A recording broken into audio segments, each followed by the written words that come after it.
Allahu Akbar, Allahu Akbar, Allahu Akbar, walillahil hamd. Segala puji bagi Allah, Tuhan yang Maha Suci, Maha Kuasa, dan Maha Berkehendak, yang telah melimpahkan kesehatan rohaniah dan jasmaniah, serta memberikan usia sampai detik yang berbahagia ini. Allah Maha Kuasa, yang telah melimpahkan sebuah negara yang subur dan akan menimbulkan kemakmuran bila berada di tangan manusia yang jujur. Rahmat dan salam semoga dilimpahkan pada Nabi Muhammad SAW, pada para keluarga serta para sahabat dan pengikutnya yang telah mengorbankan segala kemampuannya untuk menegakkan keadilan dan kebenaran pada setiap zaman. Patutnya kita bersyukur pada Allah SWT. Tahun ini kita dapat menggarakan sholat Idul Fitri di tengah ancaman pandemi COVID-19 dibandingkan tahun lalu kita tidak dapat menyelenggarakannya. COVID-19 merupakan salah satu makhluk Allah yang sangat kecil sebesar 150 nanometer yang telah memporak-porandakan tata kehidupan umat manusia sedunia, baik dalam bidang ekonomi, politik, sosial, budaya, dan agama. Manusia dibuat panik ketakutan, penghasilan berkurang bahkan hilang. Kezaliman terjadi di berbagai sektor kehidupan yang merusak atau mencederai kaum duafa. Ketidakadilan masih mengemuka secara transparan tanpa risih dan malu. Bahkan tata cara ibadah berubah, tidak sesuai lagi dengan contoh teladan Rasulullah SAW sebagai sumbernya. Tradisi mudik untuk bersilaturahim dengan orang tua sanak saudara untuk merayakan hari kemenangan Idul Fitri ditiadakan demi untuk mencegah penyebaran virus yang mematikan ini.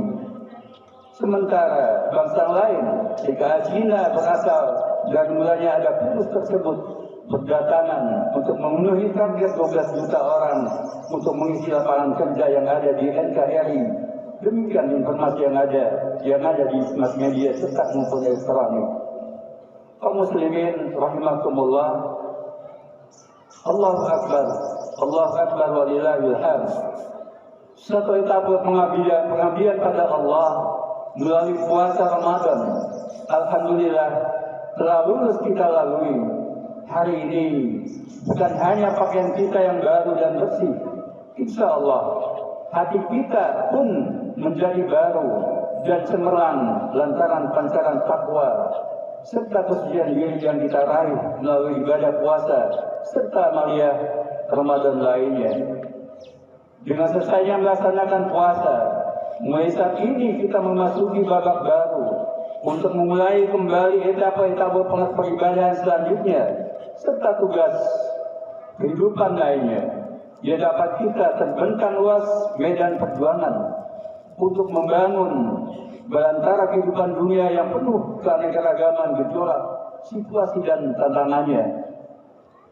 Mengingat semakin berat dan kompleksnya persoalan hidup yang dihadapi, marilah kita berbenah diri dengan memperbarui iman, semangat pengabdian, serta mempertinggi akhlak. Kita rapatkan barisan dengan memperkokoh persatuan, serta mempererat tali silaturahim persaudaraan Islami. Mari kita tingkatkan intensitas jihad fisabilillah serta kualitas amalia agar kemuliaan dan kerahmatan al-Islam sebagai satu-satunya undang-undang Allah membumi dalam realitas kehidupan kita sehari-hari. Allahu Akbar, Allahu Akbar, kaum muslimin yang berbahagia. Setiap bentuk peribadatan dan syariat Islam memiliki fungsi khusus serta hikmah tertentu bagi peningkatan kualitas manusia muslim baik dalam kehidupan nafsiyah perorangan maupun istimaiyah kemasyarakatan. Begitu pula dengan puasa Ramadan yang baru kita lalui. Ada 3 nilai esensial yang tersirat dalam puasa Ramadan. Pertama, untuk memperkokoh eksistensi kita kemanusiaan, eksistensi kemanusiaan sebagai pengemban amanah Allah. Melalui pendisiplinan puasa, setiap muslim dapat memelihara dan mempertahankan fitrah insaniahnya yang hanif terhadap tauhid dan Islam. Fitrah yang sadar bahwa ketuhanan itu hanyalah hak Allah semata dan mengabaikan diri tunduk serta patuh kepadanya ada kewajiban umat manusia. Dengan fitrah yang hanif terhadap tauhid serta kepasrahan pada Allah SWT, maka kaum muslimin tidak akan kehilangan posisinya sebagai khairul umat, bahkan akan menguatkan sebagai khairul umat atau posisi tersebut. Kedua, puasa mempunyai arti menahan diri dari muftirat dan muhrikat. Muftirat artinya segala tuntutan jasmaniah seperti makan, minum, dan hubungan badaniah antara suami istri yang dilakukan di siang hari, yang kita harus menjauhinya.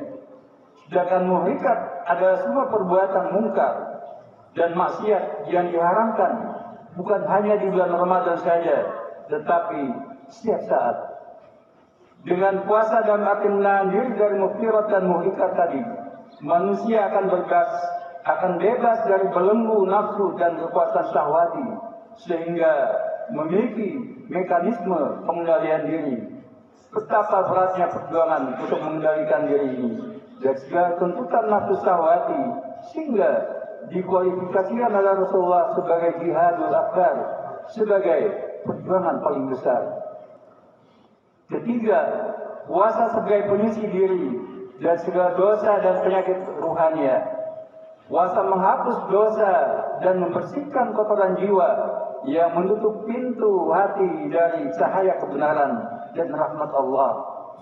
Dengan hati yang suci dan nurani yang bersih, segala kehendak dan pemikiran akan melahirkan konsep-konsep positif dan konstruktif yang akan memberi manfaat dan maslahat bukan hanya bagi pribadinya, tetapi juga bagi umat manusia pada umumnya. Kesadaran terhadap eksistensi kemanusiaan yang fitri, pokoknya mekanisme pengendalian diri, serta dimilikinya kesucian rohani akan membuatkan ketakwaan pada Allah Subhanahu wa Ta'ala. Di sisi lain, puasa dengan amaliyah Ramadan dapat meningkatkan kepekaan hati terhadap nilai-nilai luhur kemanusiaan. Lemahnya pengendalian diri serta hampanya kepekaan hati sudah menjadi kelengkapan manusia modern yang meletakkan kemajuan lahiriah di atas segala-galanya, yang selalu mengukur suksesnya hidup ini dengan tegukan kenikmatan sesaat nafsu syahwati. Itulah potret manusia yang melewati batas, baik dengan harta, ilmunya maupun kekuasaannya, sehingga lupa terhadap hakikat kemanusiaannya. Sungguh tepat kiranya teguran Allah di surat Al-Alaq, "Kalla innal insana la yatgha ara'ahu istaghna." Ketahuilah, sesungguhnya manusia benar-benar melewati batas karena dia melihat dirinya serba cukup. Allahu Akbar, Allahu Akbar. Kaum muslimin rahimakumullah. Perilaku manusia seperti yang dilukiskan tadi, pada hakikatnya adalah manifestasi kecintaan yang berlebihan terhadap hidup keduniawian. Kebiasaan mengurus keuntungan bagi dirinya sendiri di atas penderitaan orang lain merupakan gambaran utuh dan tumbuh subur kembangnya individualisme serta memudarnya nilai-nilai kebersamaan. Praktek mencari kepuasan dan keuntungan yang berlebihan dan berlindung di balik topeng profesionalisme adalah manifestasi eksploitasi kemajuan ilmu dan teknologi yang tidak bertanggung jawab, di mana si pandai membodohi si awam. Penyalahgunaan wewenang di balik amanah kekuasaan dan jabatan merupakan sisi lain dari pudarnya rasa kemanusiaan, hilangnya kendali diri, tidak dimilikinya kesucian rohani, serta hampanya kepekaan hati, keakuan, keangkuhan, dan kekakuan sikap hidup, sifat dan tidak merupakan cermin dari manusia yang mengaku berbudaya tinggi, namun kehilangan sportivitas iman. Itulah manusia-manusia sesat dan bejat yang kehilangan kompas perjalanan hidup karena jiwa dan rohaninya telah sepenuhnya dikuasai sifat iblisme serta nafsu syaitania. Allah berfirman, "Wa minan nasi man yujadilu fillahi bighairi ilmin wa la hudan wa la kitabin munir. Sani'a fil yudillu an sabilillah lahu fid dunya khizyun wa nudhiquhu yawmal qiyamati 'adzabal hariq." Dan di antara manusia ada orang-orang yang membantah tentang Allah tanpa ilmu pengetahuan, tanpa petunjuk dan tanpa kitab wahyu yang bercahaya, dengan memalingkan lambungnya karena kesombongannya untuk menyesatkan manusia dari jalan Allah. Ia mendapat kehinaan di dunia dan di hari kiamat. Kami akan merasakan padanya azab neraka yang membakar. Hadirin yang berbahagia, dunia semakin menderita karena perbuatan manusia yang kehilangan kesadaran diri, lepas kendali, serta tidak memiliki lagi kesucian rohani. Saat ini dunia membara, dibakar pertentangan serta api peperangan yang sengaja dikorbankan oleh segelintir manusia yang memperjuangkan hidupnya atas nama kekuasaan, atas nama kesenangan, dan atas nama kesenangan duniawi yang jadi tuntutan nafsunya. Nilai kemanusiaan mengalami penurunan drastis, jatuh tersungkur ke tempat yang paling rendah dan hina, asfala safilin, serta kehidupan porak-poranda dan dunia rusak binasa dilanda berbagai bencana. Semua itu mengingatkan pada kita semua terhadap sinyalemen Allah bahwa ada sebagian manusia yang tidak menghendaki kedamaian hakiki di bumi ini. Zaharal fasadu fil barri wal bahr bima kasabat aydin nas liyudhiqahum ba'dal ladzi ya'malu 'alahum yarji'un. Telah nampak kerusakan di darat dan di lautan disebabkan karena perbuatan tangan manusia, supaya Allah merasakan pada mereka sebagian dari akibat perbuatan mereka, agar mereka kembali ke jalan yang benar. Hadirin rahimakumullah, berbagai bencana yang ditimpakan oleh Allah pada suatu bangsa di dunia ini tidak hanya bagi mereka yang durhaka saja, tetapi juga ditimpakan pada bangsa itu secara keseluruhan, termasuk mereka yang tidak berdosa. Kebakaran besar, demikian juga huru-hara, amuk massa, serta malapetaka yang mengerikan seperti peperangan yang mengorbankan ribuan jiwa yang tidak berdosa, yang didalangi segelintir kecil manusia pongah yang rakus dan haus kekuasaan. Untuk itu kita harus waspada. Perhatikanlah peringatan Allah, wattaqu fitnatan la tusibanna alladziina zalamu minkum khassah wa'lamu annallaha shadidul 'iqab. Dan peliharalah dirimu dari siksaan yang tidak khusus menimpa orang-orang yang zalim saja di antara kamu, dan ketahuilah bahwa Allah amat keras siksaannya. Di ayat yang lain Allah mengingatkan, wa ma kana rabbuka liyuhlikal qura bidzulmin wa ahluha muslihun. Dan Tuhanmu sekali-kali tidak akan membinasakan negeri-negeri secara zalim, sedangkan penduduknya orang-orang yang berbuat kebaikan. Allahu Akbar, Allahu Akbar, walillahil hamd. Jamaah iman rahimakumullah. Kesadaran terhadap nilai kemanusiaan yang fitri, pokoknya mekanisme pengendalian diri dan serta tercapainya kesucian rohani merupakan segitiga pengaman yang dapat menangkal dan mengantisipasi semua sifat negatif destruktif tadi. Orang yang telah puasa mampu mengendalikan diri serta memelihara kesucian rohaninya, karena takwa sebagai buah puasa telah membentuk pada dirinya. Sikap hidup mereka pasti tiada sanksi. Akidahnya teguh tak tergoyahkan. Tujuan hidupnya lurus pada Allah, tidak terpalingkan. Dalam perjuangan fisabilillah mereka selalu istiqomah, tidak bergeser sekalipun setapak.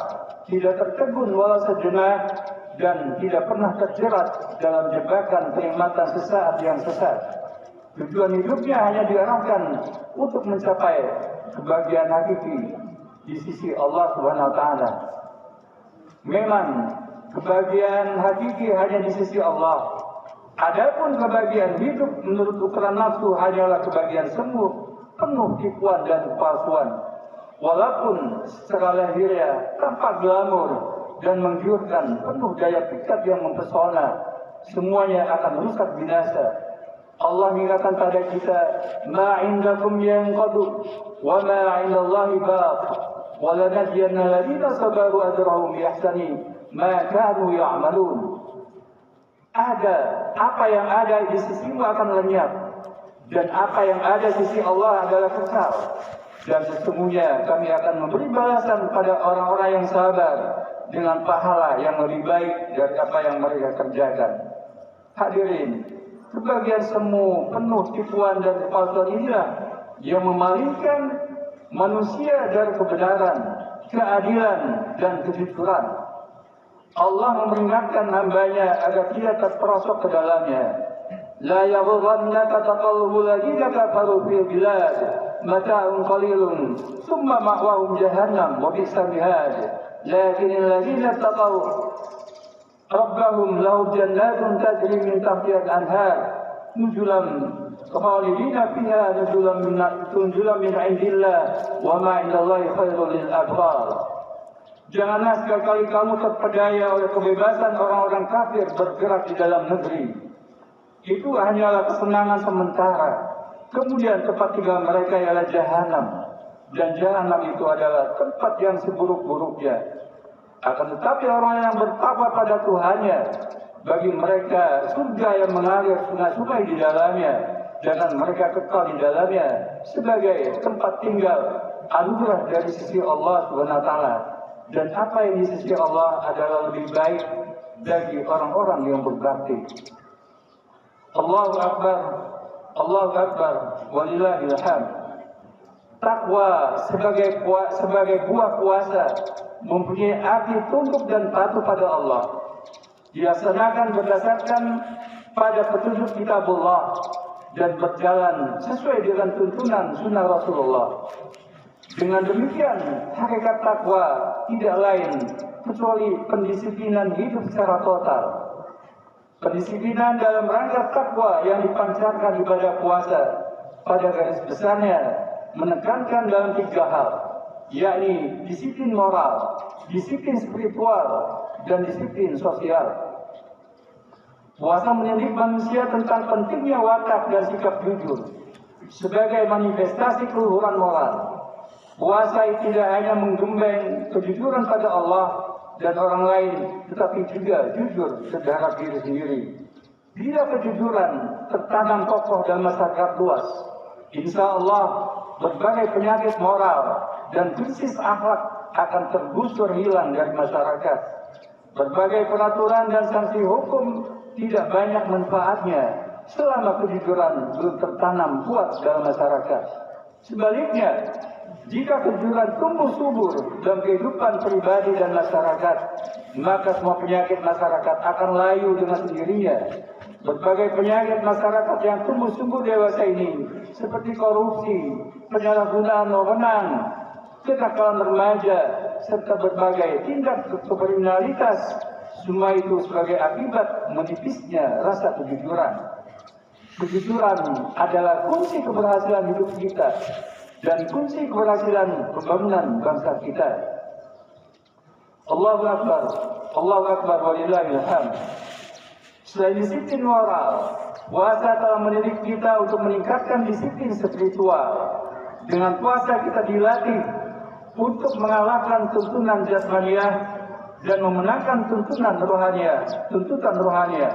Segala tuntutan jasmaniah yang nista sering menyungkurkan manusia ke lembah kesengsaraan. Semua itu bisa diatasi bila kita memegang teguh disiplin spiritual yang tinggi. Kebutuhan jasmaniah memang perlu dan harus kita penuhi secara wajar. Akan tetapi kita tidak boleh didikte oleh keinginan jasmaniah yang nista yang akan mengakibatkan hidup kita semakin jauh dari Allah Subhanahu wa taala. Bila kita memiliki disiplin spiritual yang tinggi, insya Allah dengan mudah dapat mengejar cita-cita rohania untuk mencapai mardhatillah, ridha dari Allah Subhanahu wa taala. Hadirin ikhwatul iman rahimakumullah. Kesadaran kita untuk memiliki solidaritas sosial dalam masyarakat. Selama puasa kita dapat merasakan langsung betapa bagaimana lapar dan dahaga itu. Dan masyarakat kita masih banyak jumlahnya saudara kita yang hidup di bawah garis kemiskinan. Mereka yang menderita lapar bukan hanya untuk 1 bulan, bisa jadi hampir sepanjang hidupnya. Pada mereka lah solidaritas dan kasih sayang kita arahkan. Jangan sampai di antara kita ada yang membiarkan kesengsaraan saudara kita terus menerus. Padahal kita hidup dalam kecukupan, bahkan mungkin berlebihan. Termasuk dalam solidaritas sosial ini, perlakuan terhadap sesama manusia yang dilandasi dengan kasih sayang, baik dengan perkataan dan perbuatan maupun dengan sikap. Untuk mengatasi krisis kemanusiaan saat ini, tidak ada jalan keluar yang paling tepat kecuali kembali kepada pembangunan nilai rohaniah dengan ajaran Islam, yaitu dengan memperbaharui iman serta memantapkan ketakwaan pada Allah Subhanahu wa taala. Bila rohaniah manusia baik, maka baik pula segala perbuatannya. Sebaliknya, bila rohaniahnya kotor, maka rusaklah segala perbuatannya. Semua nilai esensial yang terdapat dalam ibadah puasa serta pendisiplinan yang menjadi tuntutan takwa hendaknya kita tegakkan dalam sikap kita hidup sehari-hari. Allahu Akbar, Allahu Akbar, walillahil hamd. Sebagai bagian akhir dari khutbah ini, marilah kita luruskan kembali sikap dan pandangan hidup kita. Dari mana kita berasal dan akan kemana kita kembali? Apakah yang menjadi tujuan hidup kita? Kemana arah perjalanan hidup kita? Bekal apa yang harus kita persiapkan? Dan jalan mana yang hendak kita lalui? Hadirin rahimakumullah. Kehidupan dunia hanyalah perjalanan singkat atau persinggahan sementara untuk menuju kehidupan hakiki dan abadi, yaitu di akhirat. Kompleksitas persoalan hidup dunia yang dihadapi manusia hanyalah ujian dan percobaan. Hakikat sebenarnya dari kehidupan ini adalah melaksanakan fungsi dan misi manusia sebagai hamba Allah dan khalifah Allah di muka bumi. Agar dalam kehidupan ini sesuai dengan kehendak Allah, marilah kita perhatikan peringatan Allah yang Maha Kuasa sebagai berikut. Wabtaghi fima ataka Allahu daral akhirah wa la tansa nasibaka minad dunya wahsin kama ahsanallahu ilaik wa la tabghil fasada fil ard innallaha la yuhibbul mufsidin.